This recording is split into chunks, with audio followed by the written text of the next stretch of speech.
हमारी आज की क्लास में आप सभी का स्वागत है। आज हम चर्चा करेंगे आषाढ़ का एक दिन नामक नाटक के उद्देश्य पर, जिसकी रचना की है हमारे महान नाटककार मोहन राकेश ने। इसके विषय में भाग 1 के अंतर्गत हमने आपको इसके पूरे कथानक का सारांश बताया है। आज हम चर्चा करेंगे इसके उद्देश्य पर। हमारे जीवन में प्रत्येक व्यक्ति के जीवन का कोई न कोई उद्देश्य होता है, जिसकी प्राप्ति के लिए मनुष्य आजीवन अग्रसर रहता है। इसी तरह प्रत्येक साहित्यकार का किसी भी कहानी, नाटक, उपन्यास या साहित्य की कोई भी विधा, उसको रचने का एक उद्देश्य होता है। उसके माध्यम से वह अपने जीवन सिद्धांतों या अपनी विचारधाराओं को वर्णित करता है। इसी को हम नाटक या कहानी का उद्देश्य कहते हैं। साहित्य की विभिन्न विधाएं हैं और विभिन्न विधाओं में विभिन्न प्रकार की रचनाएं होती हैं। यहाँ हम बात कर रहे हैं नाटक की, इसलिए हम नाटककार मोहन राकेश के उद्देश्यों के बारे में बताएंगे कि इस नाटक को लिखने का उनका उद्देश्य क्या है। इस नाटक का कथानक तो उन्होंने ऐतिहासिक लिया है, लेकिन उसमें अपनी कल्पना का मिश्रण करके अपने जिन सिद्धांतों को प्रस्तुत करने का प्रयास किया है, उसे हम इस रूप में देख सकते हैं कि जीवन में भौतिकवादी सिद्धांत बहुत महत्वपूर्ण माना जाता है, जिसमें जीवन को सुख सुविधा से परिपूर्ण बनाने का प्रयास मनुष्य आजीवन करते रहते हैं। उन्हें लगता है कि जीवन मिला है तो वह सुख सुविधा से संपन्न होना चाहिए और इसी प्रयास में वह अपना पूरा जीवन लगा देते हैं। इसे ही हम भौतिक दर्शन कहते हैं कि जीवन की सभी आवश्यकताओं की भोगों के द्वारा हम पूर्ति कर सके, सभी सुख साधनों के द्वारा हम सभी इच्छाओं को भोग सके। अब यहाँ पर हम नाटक की बात करते हैं कि यहाँ भी जीवन भोग कहाँ आता है। नाटक के अंतर्गत भौतिकवादी दर्शन के साथ साथ जीवन में प्रवृत्तिमान और निवृत्तिमान दोनों का अंतर्गत बराबर दिखाया गया है। प्रवृत्ति मार्ग और निवृत्ति मार्ग का साधारण सा अर्थ है, प्रवृत्ति मार्ग का अर्थ है जीवन को भोगों में लिप्त करके सुखपूर्वक जीवन को जीना, और निवृत्ति मार्ग का अर्थ है कि जीवन को भोगों से, वासनाओं से मुक्त कर संन्यास पथ को ग्रहण करना, अर्थात स्वयं को उन भोगों से अलग कर लेना। यही प्रवृत्ति मार्ग और निवृत्ति मार्ग का अंतर है। इसे हम साधारण शब्दों में इस प्रकार समझ सकते हैं।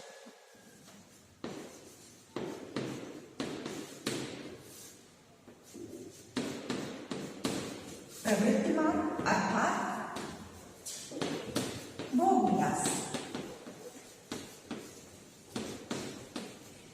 और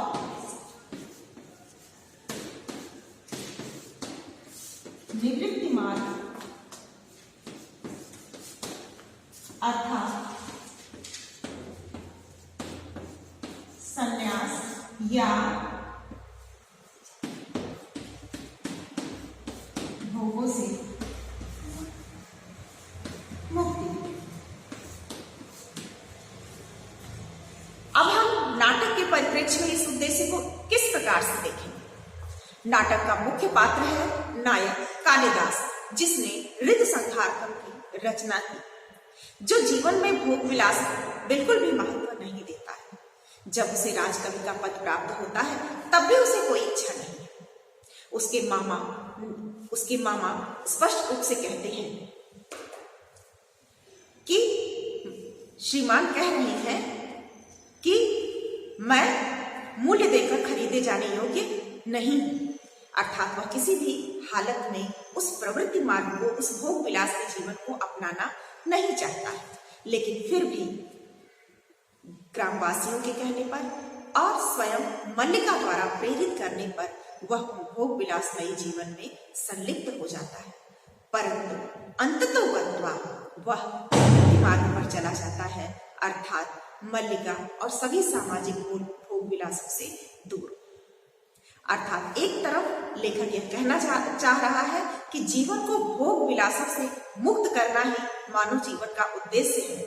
इस प्रकार से हम देख सकते हैं कि नायक और नायिका, यानी कि मल्लिका और नायक कालिदास, दोनों ही प्रवृत्ति मार्ग और निवृत्ति मार्ग के पोषक हैं और दोनों के कैरेक्टर में प्रवृत्ति मार्ग और निवृत्ति मार्ग को अलग अलग दिखाया गया है। पहला है प्रवृत्ति मार्ग। प्रवृत्ति मार्ग पर अग्रसर होता है कालिदास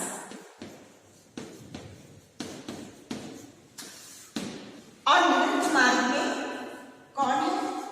मल्लिका।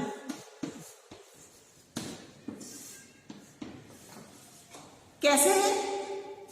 क्योंकि मल्लिका ने जीवन के सभी सुखों को कालिदास के साथ मानसिक रूप से जोड़ा था, लेकिन वह कालिदास को ही प्रेरित करके भेज देती है और अपनी माँ से स्पष्ट रूप से कहती है कि मैं विवाह नहीं करूंगी, मुझे सामाजिक जीवन नहीं जीना है। मैंने अपनी भावना में भावना का वर्ण किया है। वह कालिदास को भी बिल्कुल भी विवश नहीं करती कि वह उससे प्रेम करे या कि उसके प्रेम में संलिप्त रहे। वह पूर्ण रूप से मुक्त रूप से अपने आत्मा से प्रेम करती है और फिर अपनी सत्ता को बिल्कुल भी अलग रख करके सामाजिक जीवन से, सामाजिक भोग विलास से बिल्कुल अलग करके निवृत्ति मार्ग पर अग्रसर रहती है। लेकिन जीवन की विविधताओं का चित्रण करते हुए नाटककार ने विभिन्न घटनाओं का परिचय दिया है और विभिन्न घटनाओं के माध्यम से अंततोगत्वा वे क्या बताते हैं कि कालिदास जो कि राजपद को स्वीकार करता है और राजदुहिता प्रेम मंजरी से उसका विवाह होता है, उसको राजा का पद प्राप्त होता है, कश्मीर का वह प्रांत का अधिकारी बनता है, उसका राज्य उसे प्राप्त होता है, लेकिन वह राज सुख में उसे रास नहीं आता।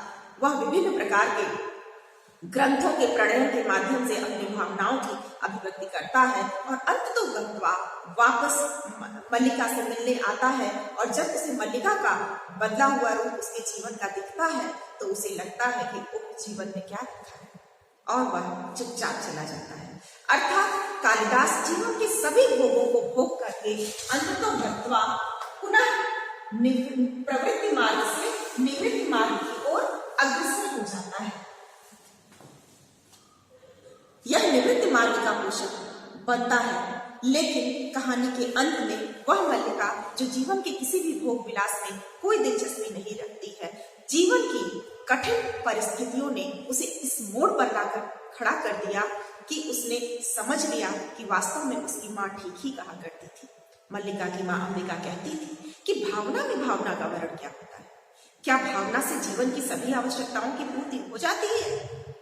जब उसकी माता का निधन हो जाता है, अपनी माता की मृत्यु के पश्चात मल्लिका अकेले जीवन यापन करने में असक्षम होती है और विवशतापूर्ण स्थिति में उसे जीवन की कठिनाइयों से, जीवन के यथार्थ से जूझते हुए अपने जीवन आवश्यकताओं की पूर्ति के लिए विलोम की शरण में जाना पड़ता है और विलोम को अपनाना पड़ता है, उसके साथ रहना अपनाना पड़ता है, जिसे वह एक क्षण के लिए भी देखना पसंद नहीं करती। यहीं पर आकर मल्लिका का जीवन निवृत्ति मार्ग से प्रवृत्ति मार्ग की ओर अर्थात भोग की ओर अग्रसर हो जाता है। यहाँ पर लेखक इन दोनों ही कैरेक्टर्स के माध्यम से, इन दोनों ही चरित्रों के माध्यम से यह सिद्ध करने का प्रयास करते हैं कि वस्तुतः कालिदास और मल्लिका क्रमशः प्रवृत्ति और निवृत्ति मार्ग से उबकर अपनी अपनी जीवन का मार्ग बदल लेते हैं। यहाँ पर प्रवृत्ति से उबकर कालिदास संन्यास ग्रहण करता है, जबकि मल्लिका भौतिक आवश्यकताओं बस विलोम के साथ रहने के लिए विवश हो जाती है। वह जीवन की यथार्थ विवशताओं में उलझकर, टूटकर प्रवृत्ति के मार्ग अपना लेती है। यहाँ नाटककार ने सिद्ध करने का प्रयास किया है कि भौतिक आवश्यकताओं की पूर्ति भावना से नहीं हो सकती है, इन्हें यथार्थ में ही पूरा किया जा सकता है और इसके लिए उसे सामाजिक जीवन को चुनना पड़ता है, भोग विलास की ओर अग्रसर होना पड़ता है। वह कालिदास से स्पष्ट रूप से, जब कालिदास अंतिम क्षणों में उससे मिलने आता है संन्यास से पूर्व, तब वह उससे कहती है कि तुम जीवन में तटस्थ हो सकते हो। वह क्या कहती है, इस डायलॉग को हम एक बार पढ़कर आपको बताना चाहेंगे। मल्लिका कालिदास से कहती है, तुम जीवन में तटस्थ हो सकते हो, परंतु मैं तो अब तटस्थ नहीं हो सकती। क्या जीवन को तुम मेरी दृष्टि से देख सकते हो? जानते हो मेरे जीवन के ये वर्ष कैसे व्यतीत हुए हैं? मैंने क्या देखा है, क्या से क्या हुई हूं मैं? इस जीवन को देखते हो, पहचान सकते हो? यह मल्लिका है। वह अपने बच्चे की ओर संकेत करते हुए कहती है, यह मल्लिका है जो धीरे धीरे बड़ी हो रही है और माँ के स्थान पर अब मैं उसकी देखभाल करती हूँ। यह मेरे अभाव की संतान है। उसकी अंतिम पंक्तियां कि यह मेरे अभाव की संतान है उसकी विवस्था को दर्शाती है कि कैसे उसने जो जीवन के एकाकी मार्ग को चुना था, अपनी आत्मा में मुक्त रहते हुए जीवन की यथार्थ व्यवस्थाओं ने उसे मजबूर कर दिया कि वह उस अभाव को पूरा करने के लिए या अभावग्रस्त जीवन की आवश्यकताओं को पूरा करने के लिए वह विलोम को अपनाती है, जिसके कारण उसके जीवन में उसकी बच्ची आती है और उस बच्ची की ओर संकेत करते हुए वह अपनी व्यवस्था को कहती है कि यह मेरी अभाव की संतान है। निवृत्ति मार्ग से प्रवृत्ति मार्ग पर जाने की जो व्यवस्था यहाँ दिखाई गई है वह जीवन के यथार्थ की कड़वाहट को अभिव्यक्त करता है। आइए कुछ अन्य संवादों के माध्यम से ही इस प्रवृत्ति और निवृत्ति मार्ग को समझने का प्रयास करें। जब कालिदास प्रवृत्ति मार्ग पर अग्रसर हो जाता है, राजपद को प्राप्त कर लेता है, राजपद का पद प्राप्त करता है और राजदेवता के साथ उसका विवाह हो जाता है, तो यह संदेश लेकर निक्षेप ग्लानि पूर्वक उसके पास जाता है, क्योंकि निक्षेप के कहने पर ही मल्लिका ने कालिदास को भेजा था। निक्षेप कहीं न कहीं उस ग्लानि का अनुभव करता है और मल्लिका से कहता है, कई बातें करना चाहता हूँ, कई बार लगता है कि दोष मेरा ही है। मल्लिका कहती है, किस बात का? निक्षेप कहता है, बात तुम जानती हो, मैंने आशा नहीं की थी कि उज्जैनी जाकर कालिदास इस तरह वहां के हो जाएंगे। मल्लिका कहती है, अब देखिए कि मल्लिका अभी निवृत्ति मार्ग पर है, उसकी माँ अभी जीवित है और उसके जीवन की आवश्यकताओं की पूर्ति की उसे चिंता नहीं है। माँ व्यवस्था कर देती है चाहे किस परिस्थिति में हो, इसलिए वह पूर्ण रूप से निरपेक्ष भाव से हमेशा कालिदास को सपोर्ट करती है, उसका सहयोग करती है और राज जीवन में व्यस्त होने के बाद भी, भोग विलासों में संलिप्त होने के बाद भी कालिदास के प्रति उसके हृदय में किसी प्रकार का कोई छल, कोई शिकायत, किसी प्रकार की कोई बुरी संवेदना या बुरी विचारधारा नहीं आती। वह स्पष्ट रूप से कहती है, और मुझे प्रसन्नता है कि वे वहां रहकर इतने व्यस्त हैं। यहाँ उन्होंने केवल वृत्त संहार की रचना की थी, वहां उन्होंने कई नए काव्यों की रचना की है। 2 वर्ष पहले जो व्यवसायी आए थे उन्होंने कुमार संभव और मेघदूत की प्रतियां मुझे ला दी थी। बता रहे थे उनके एक और बड़े काव्य की बड़ी चर्चा है, परंतु उसकी प्रति उन्हें नहीं मिल पाई। यूं तो सुना है, निक्षेप कहता है, यूं तो सुना है उन्होंने कुछ नाटकों की भी रचना की है जो उज्जैनी की रंगशालाओं में खेले गए हैं। फिर भी क्या, मुझे कहते दुख होता है, उन्हीं व्यवसायियों के मुंह से कई बातें और सुनी है। मल्लिका कहती है, व्यक्ति उन्नत करता है तो उसके नाम के साथ कई तरह के अपवाद भी जुड़ने लगते हैं। मल्लिका इस सत्य को स्वीकार करने के लिए तैयार नहीं है कि भोग विलासों में डूबकर कालिदास ने उसके स्थान पर किसी और को अपना लिया है। निक्षेप इसीलिए बहुत ग्लानि का अनुभव करता है क्योंकि गांव में रहते हुए कालिदास कहता था कि वह आजीवन ब्रह्मचारी रहेगा और उसे सामाजिक जीवन से कोई लेना देना नहीं है, वह आजीवन विवाह नहीं करेगा। उसके इसी वादे के भरोसे पर निक्षेप ने मल्लिका से कहा था कि तुम उसे उज्जैनी राजपद को लेने के लिए भेज दो, बिना तुम्हारे कहे वह नहीं जाएगा, क्योंकि उसके अंदर किसी प्रकार का किसी पद के प्रति, किसी भी सुख सुविधा के प्रति कोई लालसा नहीं है। मल्लिका कहती है कि व्यक्ति उन्नति करता है तो उसके साथ कई तरह के अपवाद जोड़ने लगते हैं। निक्षेप कहता है, मैं अपवाद की बात नहीं करता। सुना यह भी तो था कि गुप्त वंश की राजदेवता से उसका विवाह हो गया है। मल्लिका सुनती है लेकिन फिर भी अपने दुख को स्पष्ट नहीं करती। वह निक्षेप से कहती है, तो इसमें बुरा क्या है? निक्षेप कहता है, एक तरह से देखे तो बुरा नहीं भी है, परंतु यहीं रहते हुए उनका जो आग्रह था कि जीवन भर विवाह नहीं करेंगे, उस आग्रह का क्या हुआ? उन्होंने यह नहीं सोचा कि उनके इसी आग्रह की रक्षा के लिए तुमने और वो रुक जाता है।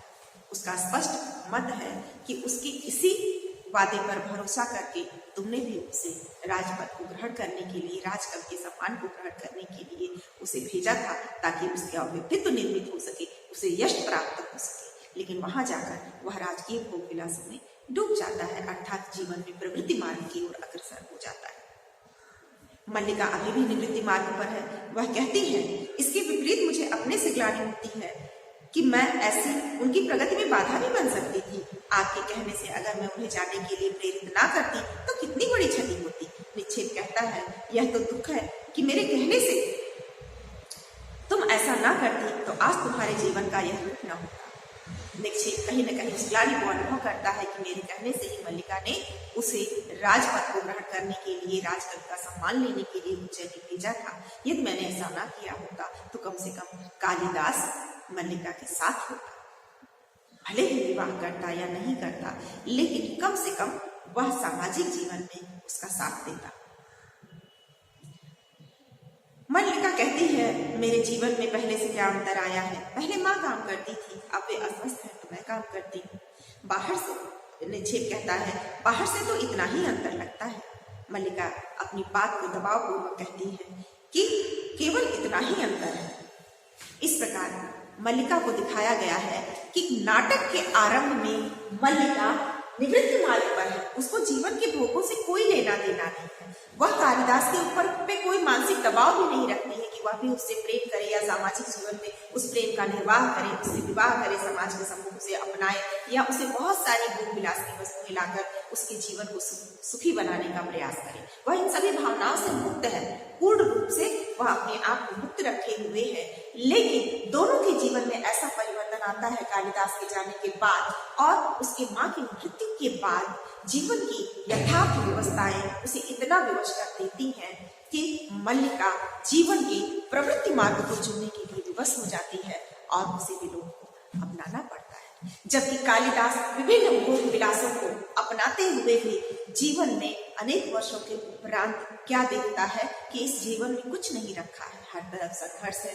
भोग विलास के लिए लोग कुछ भी करने को तत्पर हैं। वह उस जीवन से, उस राजकीय सत्ता और उस राजकीय रंगशालाओं के जीवन से ऊब जाता है। वह तमाम ग्रंथों की रचना करके, मेघदूत, कुमार संभव, रघुवंशम इत्यादि बहुत से ग्रंथों की रचना करके वह बहुत यश अर्जित करता है, राज की सत्ता का सुख भी पाता है। लेकिन सभी सुखों को त्याग कर वह संन्यास मार्ग की ओर प्रवृत्ति हो जाता है। इसीलिए नाटककार ने इसमें चार्वाक के भौतिक दर्शन के साथ ही साथ ऋषि चार्वाक का भौतिकवादी दर्शन हम अच्छी तरह जानते हैं। उनका कहना है कि घी खाओ, घृतम भुक्ता ऋणम भुक्त्वा, घृतम भुक्त्वा ऋणम भुक्त्वा। उनका कहना था कि यदि नहीं है तुम्हारे पास घी तो तुम ऋण लेकर खाओ। उनका संपूर्ण सिद्धांत था कि जीवन एक बार मिला है, इसलिए जीवन के आवश्यक भौतिक आवश्यकताओं की पूर्ति मनुष्य को करना चाहिए, तभी उसकी आत्मा निवृत्ति मार्ग की ओर अग्रसर हो सकती है। अन्यथा नहीं। यदि आत्मा भूख प्यास से व्यथित ही रहे तो ऊपर से कर्मकांड करने से या ऊपर से संन्यास, ऊपरी मन से संन्यास लेने से कुछ नहीं होगा। हमें अपने जीवन को तृप्त करते हुए, भौतिक आवश्यकताओं से तृप्त करते हुए, तब हमें अपने आध्यात्मिक जीवन की उन्नति की ओर सोचना चाहिए, ताकि हम पूर्ण रूप से संतृप्त होकर आध्यात्म के द्वारा ईश्वर की प्राप्ति करें, या यूं कहें कि ईश्वर की सत्ता में स्वयं को विलीन करने का प्रयास करें। कुछ न कुछ इसी रूप में यहाँ पर कालिदास को भी दिखाया गया है।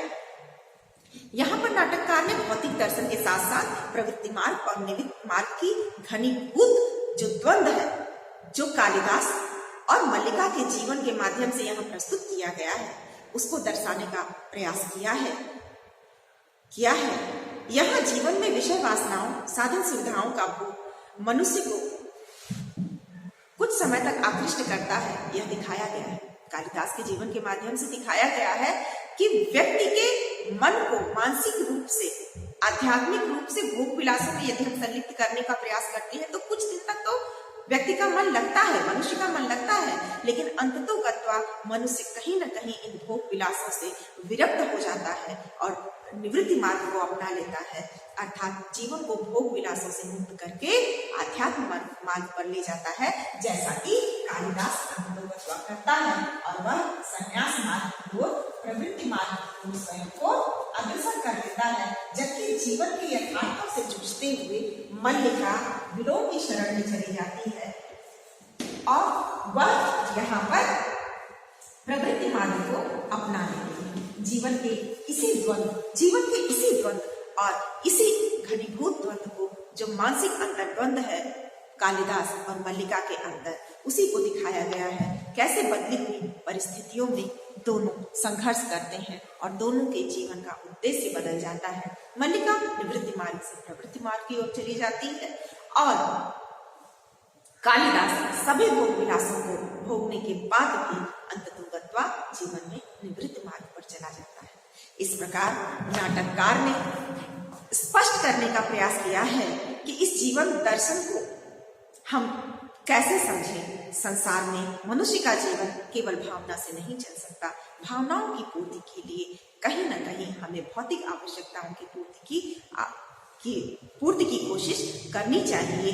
और वे कहते हैं कि भौतिक आवश्यकता के कारण उसे यथार्थ के धरातल पर उतरना ही पड़ता है। केवल भावना से जीवन नहीं चलता, जिसको उन्होंने अंबिका के कथोपकथन के माध्यम से अभिव्यक्त किया है कि भावना में भावना का वर्ण, यह क्या होता है?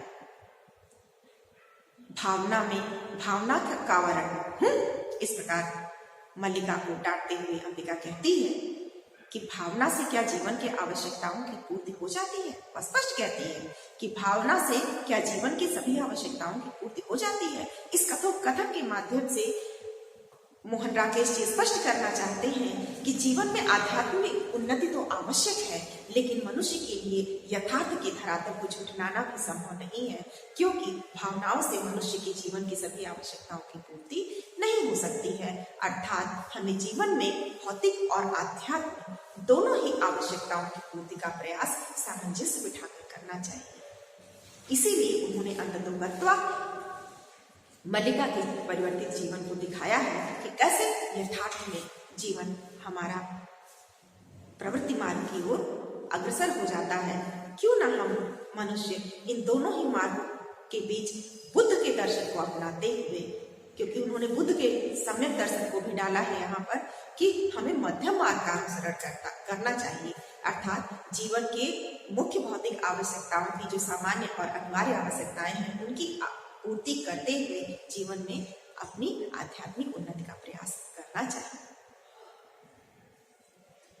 नाटककार के इस उद्देश्य को समझकर जीवन में मध्यम मार्ग को अपनाते हुए जीवन को कैसे आगे उन्नति की ओर ले जाए, आध्यात्मिक और भौतिक उन्नति की ओर, यही नाटककार का प्रयास है, यही इसका उद्देश्य है।